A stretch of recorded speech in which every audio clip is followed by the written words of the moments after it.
जय मसीह आप सबको। एक और सुबह परमेश्वर ने दिया, हम सब यहाँ पर हैं, धन्यवाद करेंगे। एक छोटी सी बात से मैं अपना मैसेज स्टार्ट करूंगी। एक छोटा सा बच्चा है, सक्षम ले लो।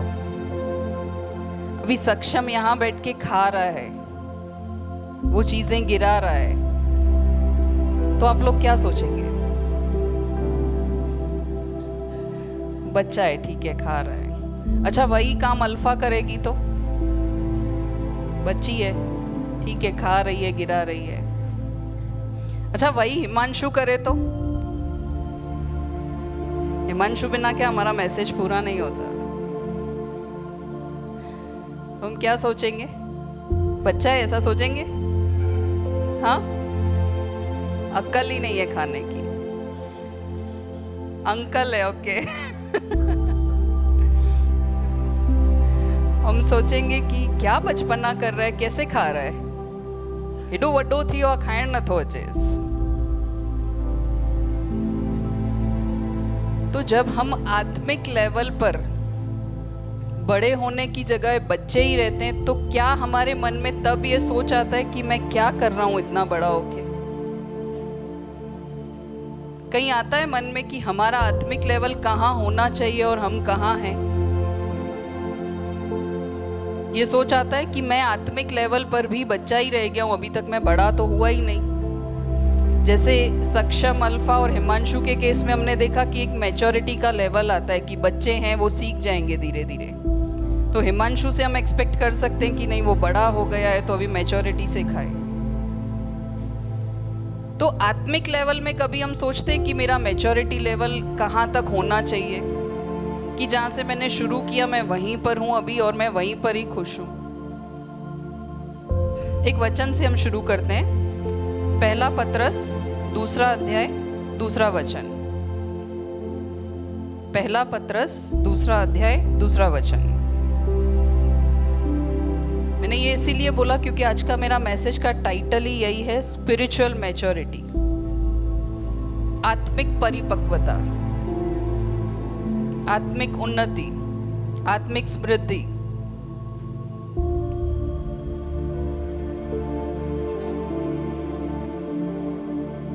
और ये जो वचन है ये विश्वासियों के लिए ही है, जिन्होंने नया जन्म पाया है परमेश्वर में।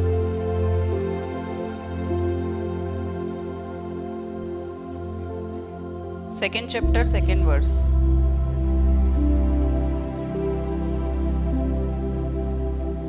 नए जन्मे हुए बच्चों की नाई निर्मल आत्मिक दूध की लालसा करो।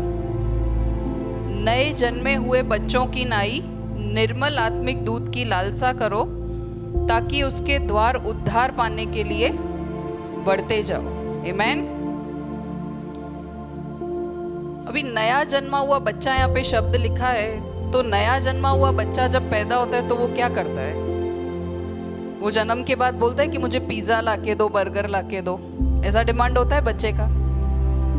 बच्चा क्या चाहता है? उसको सिर्फ दूध चाहिए। सुबह शाम उठते बैठते हर समय उसे क्या चाहिए? दूध चाहिए। और अब नहीं देंगे तो वो क्या करता है? चिल्लाएगा, रोएगा। पड़ोसियों को भी पता चल जाता है कि पास वाले घर में बच्चे को भूख लगी है, इतना जोर जोर से चिल्ला के बच्चे रोते हैं। तो यहाँ पे क्या वचन लिखा है? नए जन्मे हुए बच्चों की नाई निर्मल आत्मिक दूध की लालसा करो। बच्चा जो है हर समय दूध की लालसा करता रहता है, वो हर एक एफर्ट करता है, रोएगा, चिल्लाएगा अपनी बात समझाने के लिए, जोर जोर से चीखें करता है ताकि पता चले माँ को कि मुझे दूध चाहिए।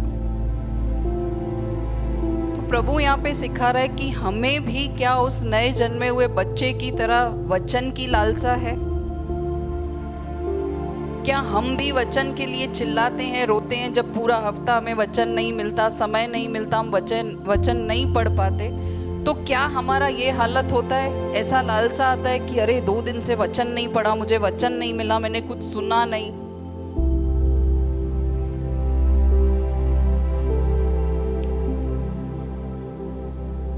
और बच्चों का क्या काम होता है? कुछ गिने चुने काम ही होते हैं बच्चों के। उठना, सोना, फिर रोना, फिर उनको दूध दे दो, फिर सोएंगे, फिर उठेंगे, फिर रोएंगे। उनका यही काम है।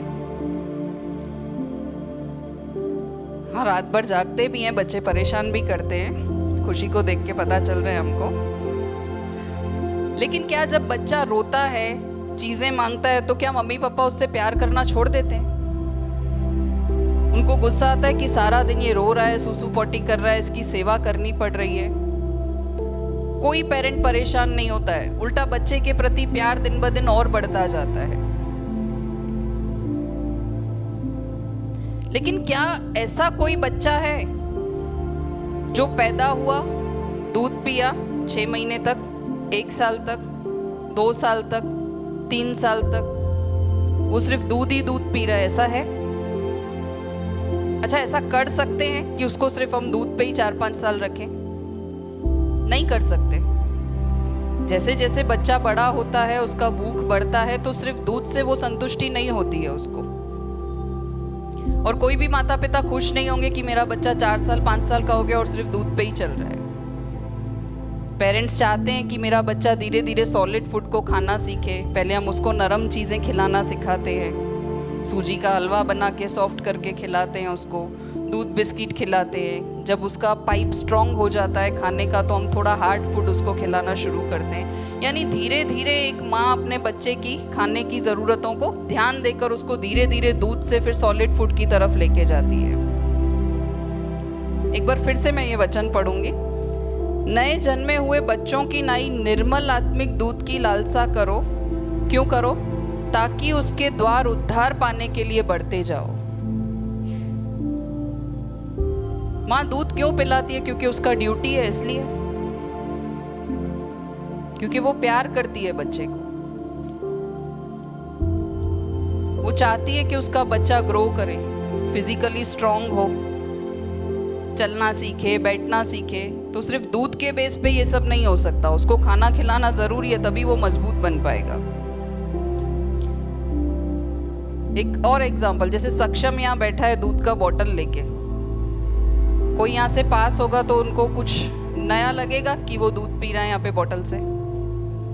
अच्छा, यही कोई बड़ा यही चीज करता हो, बैठ के दूध का बॉटल लेके बैठा हो, तो हम क्या सोचेंगे? एक पल के लिए आप चलते जाओगे तो वापस मुड़ के देखोगे उसको, ये क्या कर रहा है।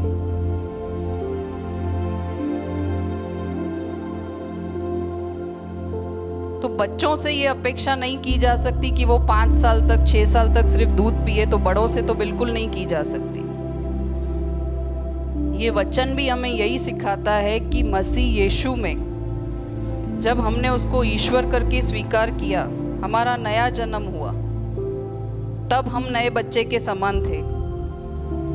जब हम नए नए प्रभु में आए, कुछ समय तक हमने वचन सुना, तब हम नए बच्चे के समान थे। हम वचन को सुन रहे थे, सीख रहे थे, प्रभु को स्वीकार किया। लेकिन आज 5 साल हो गए, 2 साल हो गए, 10 साल हो गए प्रभु में, क्या आज भी हम वही आत्मिक दूध के भोजन पे ही चल रहे हैं? हमारे जीवन में क्या बदलाव आया? सब अपने अपने मन में सोच के देखिए, मुझे बताने की जरूरत नहीं है कि आज मुझे प्रभु में 2 साल हुए, 5 साल हुए, 10 साल हुए, कितने भी साल हुए। कुछ लोगों को 25 साल हो गए प्रभु को ग्रहण किए, कुछ लोगों को 30 साल हुए। तो जैसे बच्चे का ग्रोथ जरूरी है, वैसे हमारे आत्मिक जीवन में भी परिपक्वता आना बहुत जरूरी है।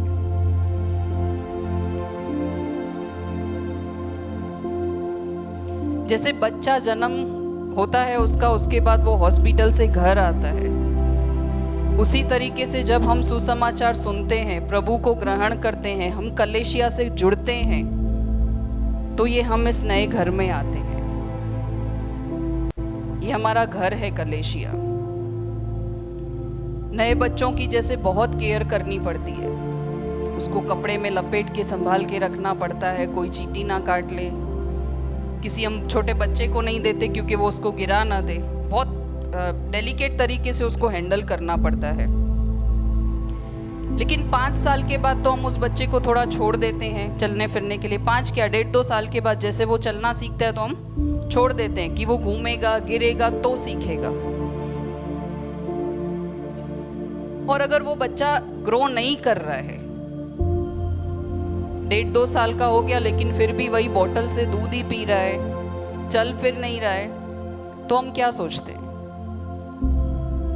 कोई प्रॉब्लम तो है इसमें, शायद मेंटली अनस्टेबल है, बोलते हैं ना मंद बुद्धि का है शायद, क्योंकि इसका ग्रोथ ही नहीं हो रहा, इसका विकास ही नहीं हो रहा, तो शायद कुछ तो प्रॉब्लम है इस बच्चे में। 2 साल का हो गया, 5 साल का हो गया, 4 साल का हो गया, कोई ग्रोथ ही नहीं है, लगता है मंद बुद्धि का है।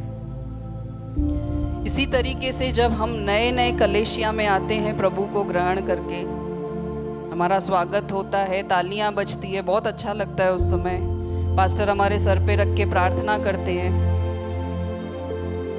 हमारी गवाही सुनाई जाती है। लेकिन क्या उसी जोन में हमको खुश रहना है? क्या वही बच्चे बनकर हम खुश हैं कि मेरा आत्मिक जीवन यहीं तक सीमित है? कभी कभी क्या होता है ना, उस दूध का टेस्ट बच्चे को इतना अच्छा लग जाता है ना कि वो उसको छोड़ना ही नहीं चाहता, वो बस दूध को ही पीते रहना चाहता है। कहीं ना कहीं क्या हमारी आत्मिक व्यवस्था वो है कि हम उसी जोन में खुश हैं, उस दूध पीने वाले बच्चे की नाई की ये जो चल रहा है जीवन में, संडे संडे आ रहे हैं, वचन सुन रहे हैं, सीख रहे हैं, बस मेरा लेवल इतना ही है। क्या मैं यहाँ पर खुश हूँ इस लेवल पर? हम शायद उसी दूध की लेवल पर अब तक टिके हुए हैं। यहाँ पर पौलुस जो है कुरिन्थियों की कलेशिया से बात कर रहा है इस वचन के द्वारा।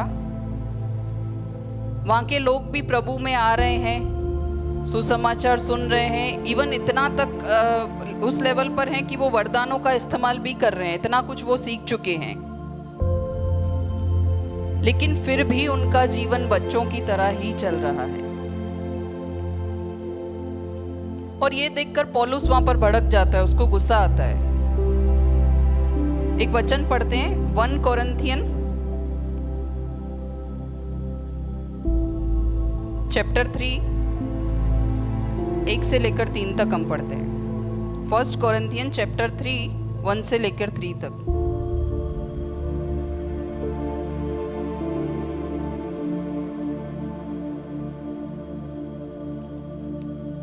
हे भाइयों, मैं तुमसे इस रीति से बातें न कर सका जैसे आत्मिक लोगों से, परंतु जैसे शारीरिक लोगों से और उनसे जो मसीह में बालक हैं।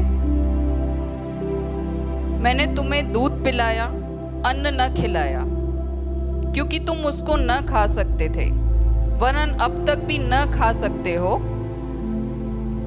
क्योंकि अब तक शारीरिक हो, इसलिए कि जब तुम में डाह और झगड़ा है, तो क्या तुम शारीरिक नहीं और मनुष्य की रीति पर नहीं चलते?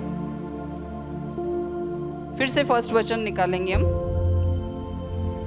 कुरिन्थ की कलेशिया के जो लोग हैं वो भी दूसरे फेथ में से, दूसरे विश्वासों में से प्रभु में आए हैं, उन्होंने प्रभु को ग्रहण किया है, उन्होंने मसीह यीशु में अपनी जिंदगी को बदला है, बहुत कुछ सीखा है यहाँ पे, मसीह के वचन को सुना उन्होंने, उस वचन पर चले, लेकिन उनका विश्वास जो है वो अब तक बच्चों के समान है। यहाँ पे क्या कह रहा है? मैं तुमसे इस रीति से बातें न कर सका। क्या कह रहा है? मैं तुमसे इस रीति से बातें न कर सका, यानी वो समझाना तो बहुत कुछ चाहता है, बहुत कुछ एक्सप्लेन करना चाहता है, वो चाहता है कि यहाँ पे प्रभु में बढ़ा जाए, लेकिन क्या कह रहा है? मैं तुमसे इस रीति से बातें न कर सका। पौलुस कुरिन्थ की कलेशिया के लोगों को कह रहा है कि मैं तुमसे इस रीति से बातें न कर सका। क्यों न कर सका? वो चाहता था कि मैं बैठूं तुम्हारे साथ 1 to 1 आत्मिक बातें करूं, तुमसे सीखूं, तुमको सिखाऊं, लेकिन वो नहीं कर पा रहा है, क्योंकि विश्वास प्रभु पे आने के बाद भी वो अब तक दूध पीने वाले बच्चे के समान ही है। वर्स 2, यहाँ पे पौलुस ये भी कह रहा है कि मैंने तुम्हें अन्न न खिलाया। हम बच्चे को जबरदस्ती 2 महीने, 3 महीने, 4 महीने में खिलाते हैं कि ले रोटी खा। हम खिलाएंगे तो क्या होगा? मैंने जैसे बोला पहले, हम उसको नरम खाना देते हैं ताकि उसका फूड पाइप उस पे सेट हो जाए। तो यहाँ पे पौलुस भी यही कह रहा है कि मैंने तुमको जबरदस्ती अन्न नहीं खिलाया। वो चाहता भी नहीं है जबरदस्ती अन्न को खिलाना, क्योंकि तुम उसको न खा सकते हो, क्योंकि वो समझ रहा है कि मैं तुम्हारे साथ 1 to 1 आत्मिक बातें करना चाहता हूँ, तुमको सॉलिड फूड देना चाहता हूँ, लेकिन तुम नहीं खा पा रहे हो। मैं तुमसे आत्मिक बातें कर ही नहीं पा रहा हूँ। क्यों नहीं कर पा रहा हूँ? वर्स 3,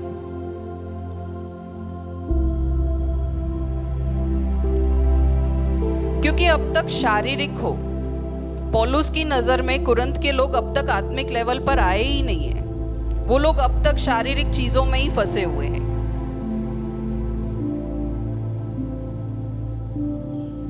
जब विश्वासी एक नया नया प्रभु में आता है तो बेसिक वचन सिखाए जाते हैं, जैसे हम सेकंड सेशन में सीखते हैं। वैसे प्रभु का कोई भी वचन बेसिक या नॉर्मल तो हम नहीं कह सकते, लेकिन जब नए नए विश्वास में आते हैं तो हमें पाप के बारे में सीखने को मिलता है, जो कि हमने कहीं भी नहीं सीखा है। उसके बाद कैसे हमें उस पापों की क्षमा मिलती है, वो सब हम सीखते हैं। पुनरुत्थान, माफी, ये सारी चीजों को हम सीखते हैं। तो क्या अब तक, जब हमारे विश्वास को इतना समय हो गया, तो क्या अभी तक हम सिर्फ इन्हीं चीजों में ही रहेंगे कि मसीह यीशु में आने के बाद मेरा नया जन्म हुआ, मुझे माफी मिली, उसके आगे क्या मैंने कभी सोचा है?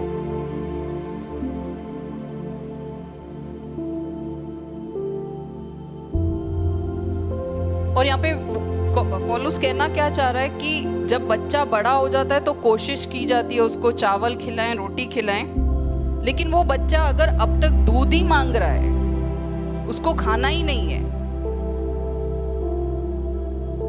तो हम क्या करते हैं? छोड़ देते हैं बच्चों को कि ठीक है मत खा।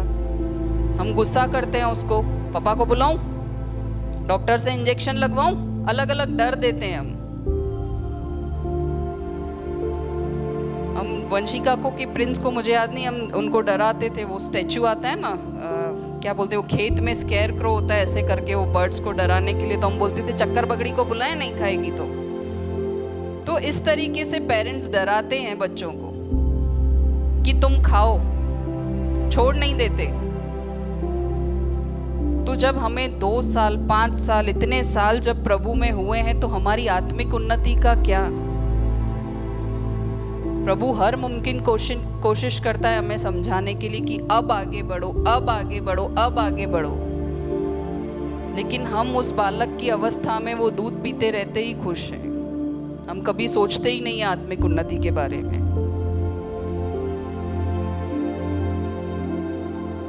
हम आते हैं, सबसे मिलते हैं, वचन को सुनते हैं, चले जाते हैं। मेरा योगदान क्या? प्रभु के उस राज्य के लिए मैं क्या कर रही हूं? क्या कुछ गिने चुने लोगों का ही जिम्मेदारी है? हम मिलते हैं ताकि एक दूसरे से सीखें, एक दूसरे को नई चीजें सिखा सकें।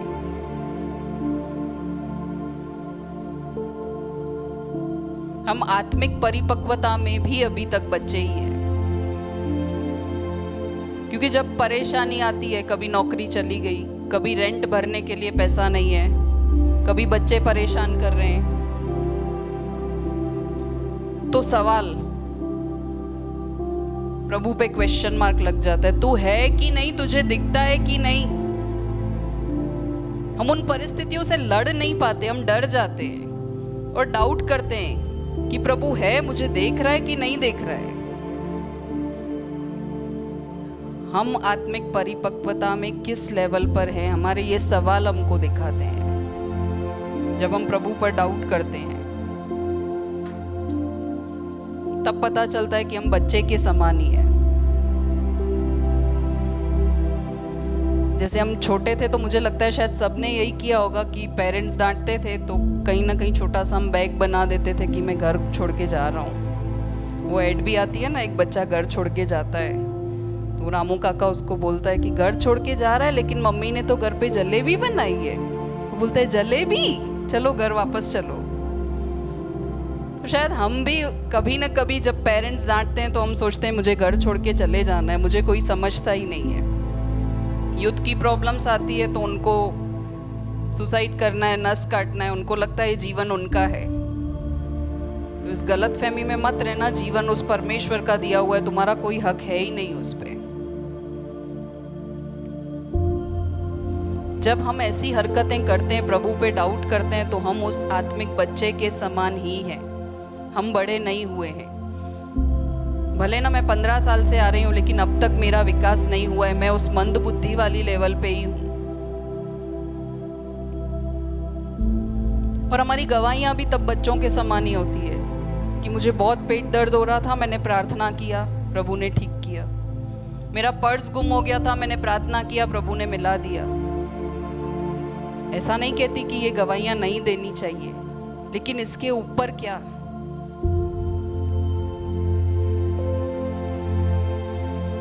गवाही ऐसी होनी चाहिए कि मेरे दोस्त को, पड़ोसी को जब मैंने सुसमाचार सुनाया, तब मेरे बलबूते पर नहीं, परमेश्वर का भी अनुग्रह था और वो प्रभु में आया, उसका जीवन बदला। ये है हमारी गवाही। बाकी ये मटीरियलिस्टिक चीजें तो प्रभु चाहे तो भरपूर दे सकता है, वो अपने समय पे देगा भी। कभी प्रार्थनाएं भी ऐसी होती है कि प्रभु मुझे गाड़ी चाहिए, बंगला चाहिए, मेरा फर्स्ट रैंक आ जाए, भले मैं ना पढ़ूं, एग्जाम में चीटिंग हो जाए, सुपरवाइजर अच्छा आ जाए, चिट्स लेके जाऊं, कोई चेक ना करे, पकड़ा ना जाऊं।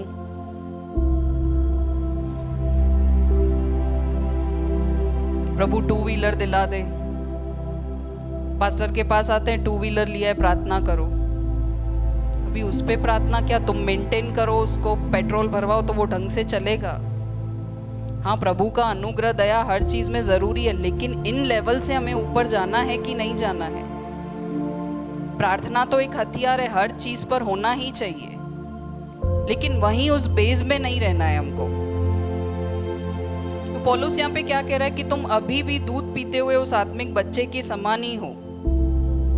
और अभी तक क्या कह रहा है कि तुम शारीरिक ही हो। यहाँ पे क्या कह रहा है, क्योंकि अब तक शारीरिक हो। और पौलुस चाहता है उनसे आत्मिक बातें करना, लेकिन वो समझ नहीं पा रहा है। अभी मैं वंशिका का, मैक्स का बुक लेके और अल्फा को पढ़ाने बैठूं तो अल्फा समझ पाएगी उसको? क्यों? मैं तो अच्छे से पढ़ा रही हूं, क्यों नहीं समझेगी वो? चलो ये गिरीश आके उसको पढ़ाते, वो तो टीचर है, तो समझ जाएगी ना वो। क्यों नहीं समझेगी? अच्छा टीचर पढ़ा रहा है तो क्यों नहीं समझेगी वो? क्योंकि वो बड़ी नहीं हुई है, उसका दिमाग इतना विकसित ही नहीं है।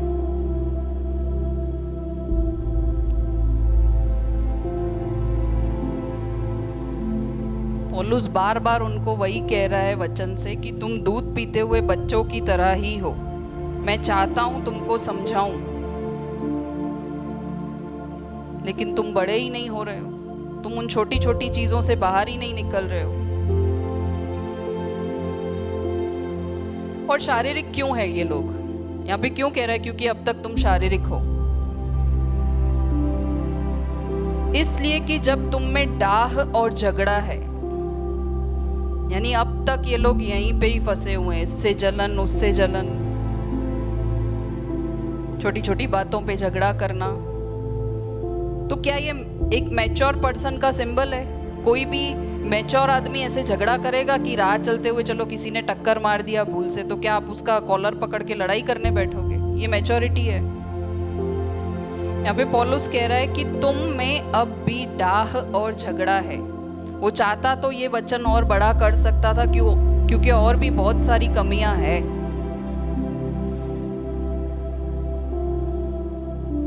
एक वचन देखते हैं,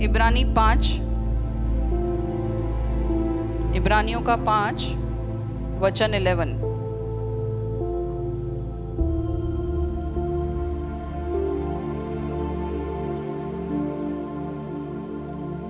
इसके विषय में हमें बहुत सी बातें कहनी है जिनका समझना भी कठिन है, इसलिए कि तुम ऊंचा सुनने लगते हो। यहाँ पे भी कह रहा है कि मुझे परमेश्वर की बहुत गहरी बातें करनी है, लेकिन क्या कि तुम ऊंचा सुनते हो। वर्स 12, समय के विचार से तो तुम्हें गुरु हो जाना चाहिए था। जोर दे के पढ़ना, समय के विचार से तो तुम्हें गुरु हो जाना चाहिए था। अरे इतना समय प्रभु में हो गया तो अब तक तो तुमको स्कॉलर पीएचडी हो जाना चाहिए था, गुरु हो जाना चाहिए था इतने समय में तो।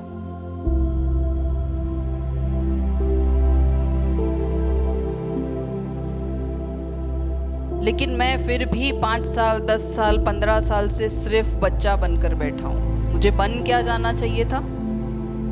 गुरु बन जाना चाहिए था। लेकिन मैं क्या हूं अब तक? दूध पीने वाले बच्चे के समान ही हूं। अलग अलग पास्टर आते हैं, अलग अलग मीटिंग्स में हम जाते हैं, वही वचन बार बार सुनते हैं नई नई मीटिंग्स में कि पापों से क्षमा मिलेगी, उद्धार होगा, अनंत जीवन मिलेगा। 5 साल पहले भी हमने यही संदेश सुना, आज भी यही संदेश सुन रहे हैं। तो हम सीख क्या रहे हैं उससे? बार बार वही संदेश को हम सुन रहे हैं, लेकिन हम सीख क्या रहे हैं? क्या सब यहीं छांट के चले जाते हैं?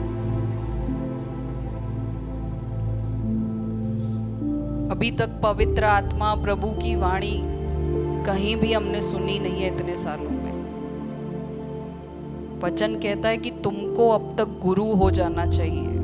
उस तुम में मैं भी आ गई। हम सबको अब तक वचन में गुरु हो जाना चाहिए था। पापों से क्षमा हमने सीखी, अनंत जीवन सीखा, उद्धार सीखा, आगे क्या?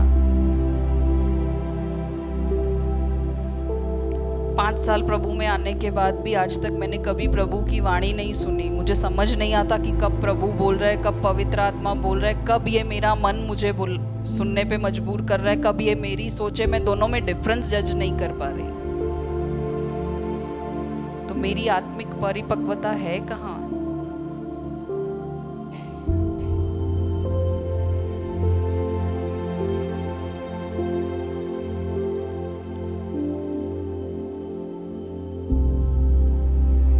हमें खुद से पूछना है कि मैं कहाँ हूं।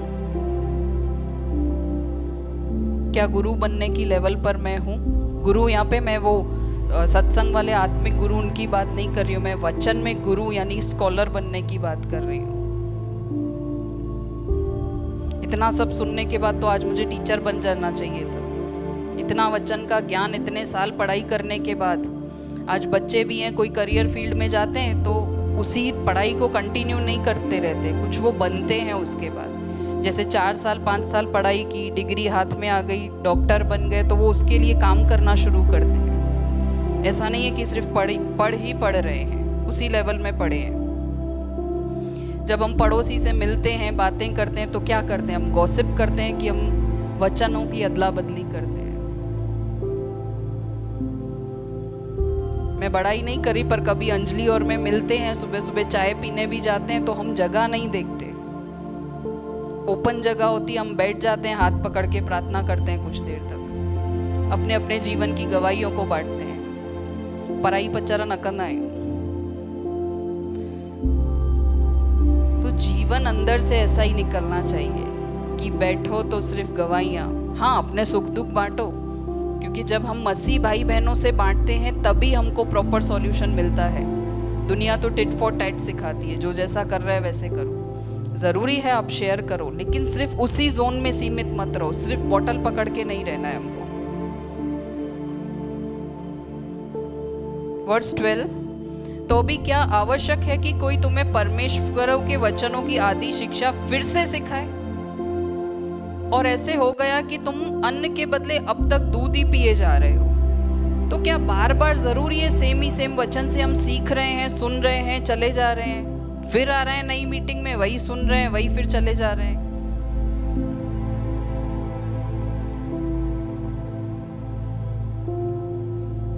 हम शादी में जाते हैं, खाना खाने, वहां बफे लगा हुआ है पूरा मस्त, पनीर टिक्का है, दाल चावल है, दाल पकवान है, बहुत कुछ है। लेकिन पास में फिर ये हिमांशु अपसेट होके बैठा है। हिमांशु बोल रहे दूध तो रखा ही नहीं है इन लोगों ने। सही है वो चीज? अरे तुम्हारे लिए बफे लगा हुआ है, इतने सारे वचन खोलकर प्रभु ने दिए हैं कि बार बार जब हम सेम वचन पढ़ते हैं ना, तभी भी प्रभु नए तरीके से बात करता है।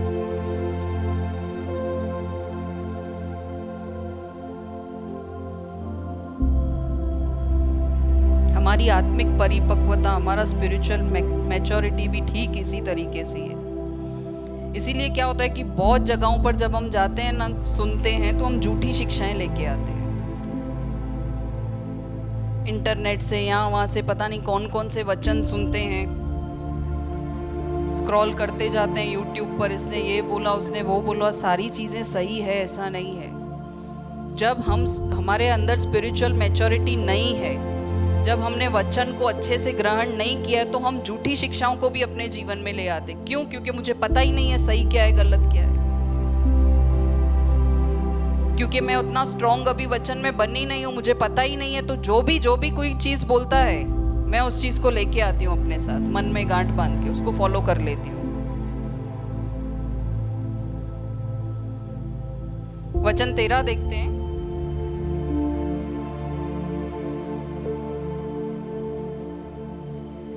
क्योंकि दूध पीने वाले बच्चे को तो धर्म के वचन की पहचान नहीं होती, क्योंकि वह बालक है। दूध पीने वाले बच्चे को वचन की पहचान नहीं होती क्योंकि वो बालक है। उसको जहां से जो शिक्षा मिलेगी वो उठा के लेके आएगा। लेकिन सयाना कौन है? बड़े लोग सयाने हैं। बच्चे कुछ भी समझ लेते हैं, मान लेते हैं, लेकिन बड़े लोग क्या हैं? सयाने हैं।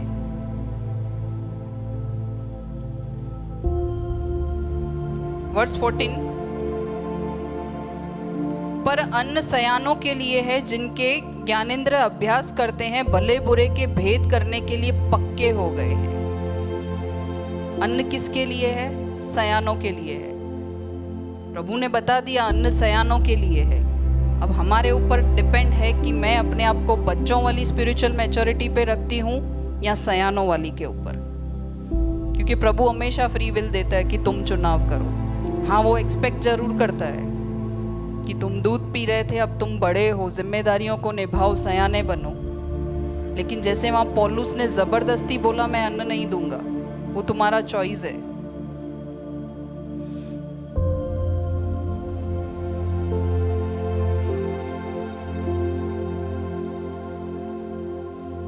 इब्रानियों का एक और वचन पढ़ते हैं आगे इसी में, चैप्टर 6 वर्स 1। Chapter 6 verse 1। इसलिए आओ मसीह की शिक्षा की आरंभ की बातों को छोड़कर, कितना अच्छा लिखा है ना, इसलिए आओ मसीह की शिक्षा की आरंभ की बातों को छोड़कर हम सिद्धता की ओर आगे बढ़े। 5वें अध्याय में उन्होंने सिखाया कि अब तक हम बच्चे हैं, बच्चों को सिखाना पड़ता है। वो चाहता है कि हमसे आत्मिक शिक्षा को शेयर करे, बांटे, लेकिन हम समझने के लायक ही नहीं है। अब क्या कह रहा है कि मसीह की आरंभ की बातों को छोड़कर। इसका मतलब ये नहीं है कि जो हमने सीखा, पापों की क्षमा, पुनरुत्थान, इन सब को भूल जाओ, ऐसा नहीं कह रहा है। जैसे एग्जाम्पल, बच्चा फर्स्ट स्टैंडर्ड में होता है, वो प्लस के सम सीखता है, तो हम सेकेंड में जब वो आता है तो उसको बोलते हैं कि वो प्लस के सम भूल जा, तू अभी माइनस सीख। वो बेस को पकड़ के हमको आगे बढ़ना है। तो यहाँ पे क्या कह रहा है कि मसीह की शिक्षा की आरंभ की बातों को छोड़कर इन द सेंस कि अब उसको साइड में रखो कि तुम्हें पापों से क्षमा मिली, तुमने बपतिस्मा लिया, हमारा पुनरुत्थान होगा, प्रभु आएगा, ये सब चीजें कूट के अंदर हमने सीख ली है। अब क्या कह रहे हैं, उनको साइड रखो थोड़ा, उनको छोड़कर सिद्धता की ओर आगे बढ़ो। दैट मीन्स के मैच्योर बनो, अभी तक उन चीजों में उलझे मत रहो। टाइम है मेरे पास?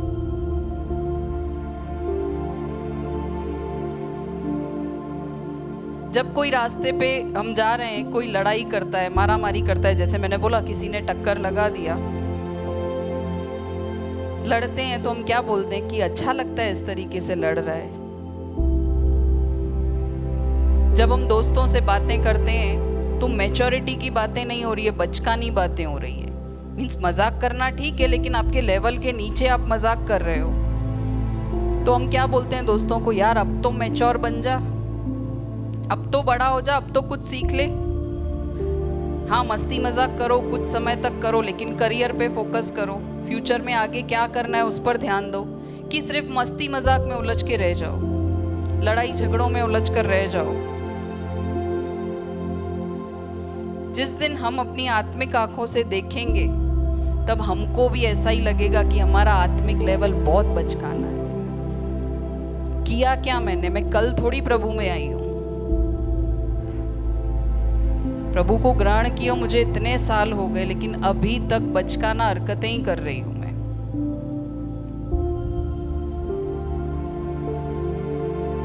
हर एक पेरेंट चाहता है कि मेरा बच्चा बढ़े, आगे पढ़े, डॉक्टर बने, इंजीनियर बने,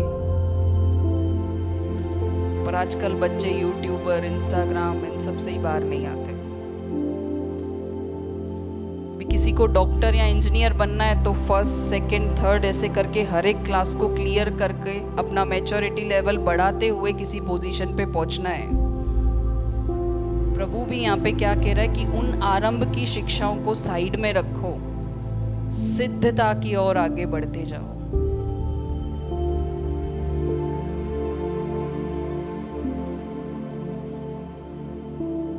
सिद्धता की ओर आगे बढ़ते जाओ और मरे हुए कामों में से मन फिराओ और परमेश्वर पर विश्वास करने, नेक्स्ट, और बपतिस्मा और हाथ रखने और मरे हुओं के जी उठने और अंतिम न्याय की शिक्षा रूपी नेव फिर से न डालें कि सिर्फ हम आई आ रहे हैं कि हाथ रखो, प्रार्थना करो, ये परेशानी, वो परेशानी। सिद्धता की ओर आगे बढ़ो, क्योंकि जब हम सिद्धता की ओर आगे नहीं बढ़ेंगे तो हम परमेश्वर के करीब नहीं जा पाएंगे। और मसीह जीवन ऐसा नहीं है कि आप रास्ते से जा रहे हो, बाहर से ऐसे करके चले गए कि प्रभु तू वहां रहे, मैं यहाँ रहूं। नहीं, मसीह जीवन ही है कि प्रभु के क्लोज होना, एक हो जाना। जब हम सिद्धता की ओर नहीं बढ़ते तो हम परमेश्वर की ओर नहीं बढ़ पाते। जब हम सिद्धता की ओर नहीं बढ़ते तो परमेश्वर अपने भेदों को खोलकर हमें नहीं बता सकता, क्योंकि मेरा रिश्ता वो दूर दूर वाला ही है परमेश्वर के साथ।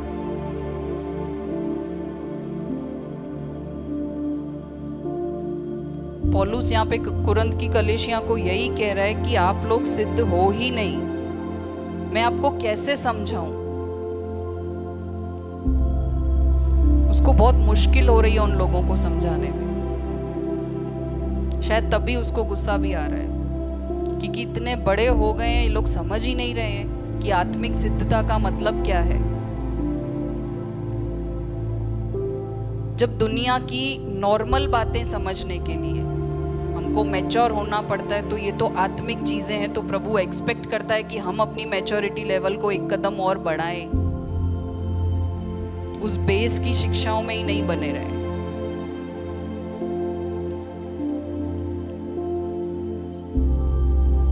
और सिद्धता ऐसे ही नहीं पाई जा सकती। अभी प्रिंस को डॉक्टर बनना है, एक दिन सुबह वो उठा, आंखें खोली, आज से मैं डॉक्टर, चलो ऑपरेशन करता हूं। ऐसा हो सकता है? हर एक चीज के लिए मेहनत करनी पड़ती है। डॉक्टर की पढ़ाई करनी पड़ती है, एग्जाम देना पड़ता है। आप पास हो जाते हो, उसके बाद भी आप डॉक्टर बन गए, लेकिन सीधा काम नहीं शुरू कर सकते। आपको प्रैक्टिस करना पड़ता है किसी के अंडर, सीनियर के अंडर। हर एक चीज का ट्रेनिंग होता है, और यहाँ पे ट्रेनिंग प्रभु देने के लिए बैठा है। हमारा आत्मिक सिद्धता कहाँ है? हिमांशु ये ऑपरेशन थिएटर में गया, पेशेंट लेटा हुआ है, उसका नस देखता है, वाओ इतना मस्त है, ग्रीन कलर का, काट के आता है। बोल रहा है मैं मजाक कर रहा था। ऐसी ही हालत कहीं ना कहीं विश्वासियों की भी आज है। परिपक्वता नहीं है, मैच्योरिटी नहीं है, हम कुछ भी कर रहे हैं अपने बेस पे, अपने बलबूते पे, कहीं भी जा रहे हैं, कुछ भी बोल के आ रहे हैं। वचन कहाँ है? प्रभु कहाँ है साथ में?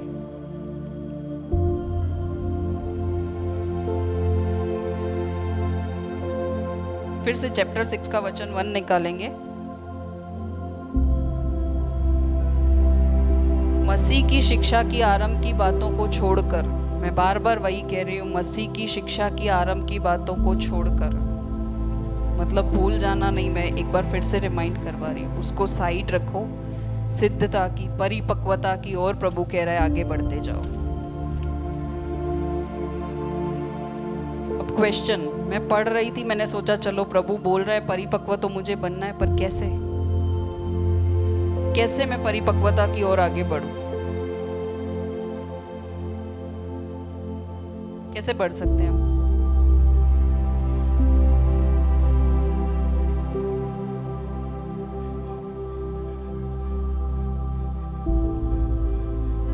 जो चीजें प्रभु को ठेस पहुंचा रही है मुझे वो नहीं करनी है। जब हम पुराने जीवन में थे ना, मुझे ये चीज बहुत भाती है कि कभी मुझे रियलाइज ही नहीं होता था कि मैं गलत हूं, आई एम परफेक्ट। लेकिन प्रभु के आने के बाद जब प्रभु की आंखें मिलती है तो अपनी गलतियां नजर आती है कि हाँ मैं गलत हूं, मुझे सुधरना है। नॉर्मल जिंदगी में हम दूसरों को सुधारने पे तुले हुए होते हैं, उनकी गलतियां दिखती है।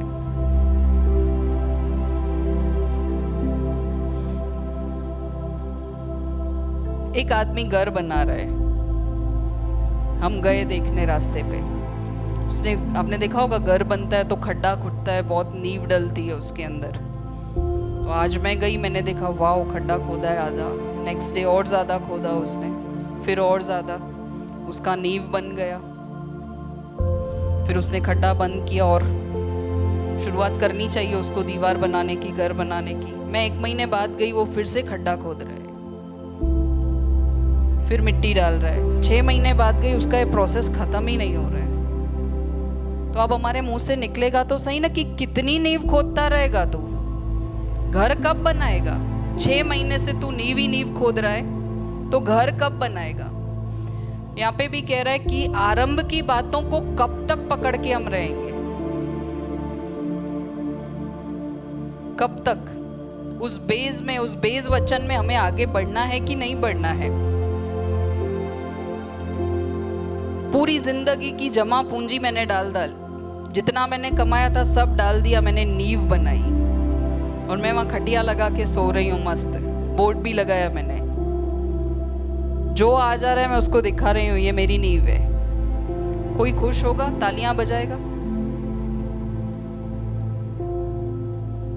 सिर्फ नींव ही रखी है मैंने। जब हम नींव रखते हैं तो उसके पीछे एक पर्पस होता है कि मैं घर बनाऊंगी, उस घर के अंदर सारी फैसिलिटीज होगी, नहाने की, खाना बनाने की। फिर हमारे मन के अंदर अरमान होते हैं कि हम उस घर को अपने हिसाब से डेकोरेट करेंगे और हमारी खुशी में खुश होने वाले आके उसको देख के खुश होते हैं। अब ये मैंने नींव डाल के खटिया लगाई है, नीतू आंटी वहां से पास हो रही है, वो खुश होगी उसको देख के? हाँ, पहली बार देखेगी, खुश होगी कि हाँ इन्होंने नींव डाल दिया। क्यों? क्योंकि उनको उम्मीद है कि आगे चल के ये घर में परिवर्तन होगा। फिर 3 महीने बाद आंटी आ रही है, वही नींव खुदी हुई है मेरी, खटिया लगा के मैं वहीं बैठी हूँ। खुशी तब होती है जब वो नींव घर में बदले। फिर एक लेवल और आगे जाना है, उस घर को सजाना है, सारे फैसिलिटीज डालने हैं।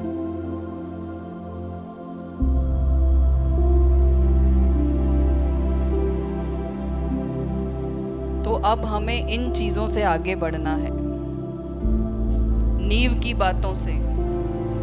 बपतिस्मा ले लिया, प्रभु को ग्रहण कर लिया, अब हमें आगे बढ़ना है। प्रचार खत्म होता है, हम मिलते हैं, इस चीज के लिए प्रार्थना करो, तकलीफ है ये प्रार्थना करो। मैंने पहले भी बोला, ऐसा नहीं कह रही कि प्रार्थना मत करो, नेगेटिव वे में मत लेके जाना। प्रार्थना तो हमारा हथियार है, करना है, लेकिन सिर्फ यही।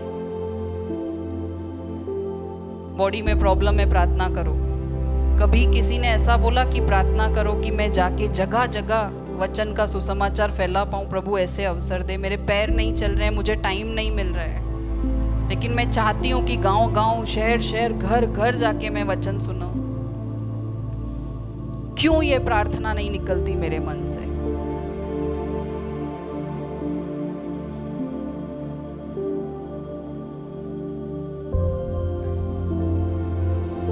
और जब हम सोचते हैं ना, मैं नहीं कह रही हाथ ऊपर उठाना, लेकिन जब मैं यहाँ बोलूँ ना कि कौन प्रभु के लिए अपनी जान दे सकता है, तो मुझे पता है सबके हाथ खड़े हो जाएंगे। हम इतना प्यार करते हैं प्रभु से। लेकिन मैं बोलूँ कि कौन 2 घंटा रोज बैठ के वचन पढ़ेगा, तो शायद 4-5 हाथ ही ऊपर उठेंगे, क्योंकि हमारी प्राथमिकताएं और है, हमारे पास टाइम नहीं है। वो स्क्रॉल करते करते रील्स इतना टाइम मिल चला जाता है कि हमारे पास टाइम बचता ही नहीं है। और बच्चे जो होते हैं ना, वो जोश में होते हैं, उनको जो भी बोलो ना, वो मतलब फटाफट ऐसा कि ये करके दिखा तो तुरंत दौड़ के जाएंगे जोश में। लेकिन बड़े जो हैं वो होश में होते हैं।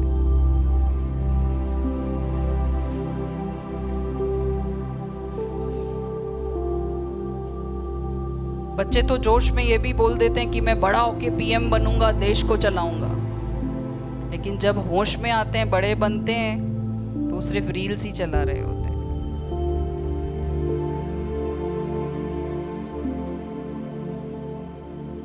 है बहुत कुछ बोलने के लिए मेरे पास, क्योंकि आत्मिक परिपक्वता जो चीज है वो इतना छोटा सा टॉपिक नहीं है। और मैं चाहती हूँ कि हम सब मिलकर उसमें आगे बढ़े।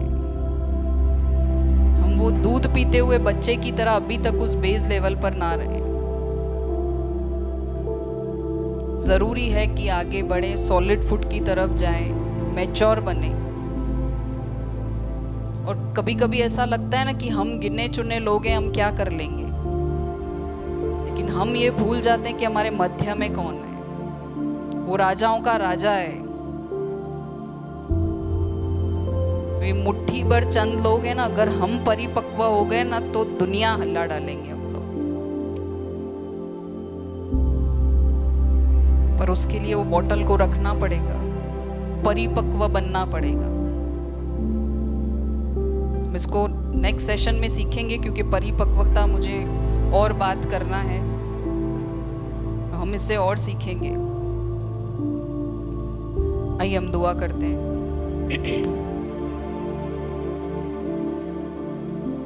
प्रभु जी, तेरे वचन से तूने सिखाया, उसके लिए तेरा धन्यवाद करते हैं परमेश्वर। हम चाहते हैं परमेश्वर कि हम सिर्फ उस दूध पीते हुए बच्चे की नाई न बने रहे परमेश्वर। हाँ, उस बच्चे की तरह हमारे मन में वचन की लालसा हो परमेश्वर,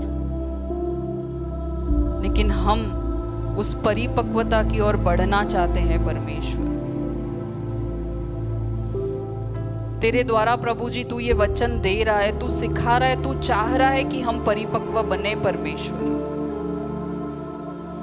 जब हमारे बच्चे प्रभु जी जीवन में कुछ करते हैं, आगे बढ़ते हैं, तो माता पिता से ज्यादा खुश कोई नहीं होता। उसी तरीके से परमेश्वर, जब हम परिपक्व होकर तेरे राज्य के लिए आगे बढ़ते हैं परमेश्वर, तो पूरा स्वर्ग उल्लास मनाता है परमेश्वर। हालेलुया पिता।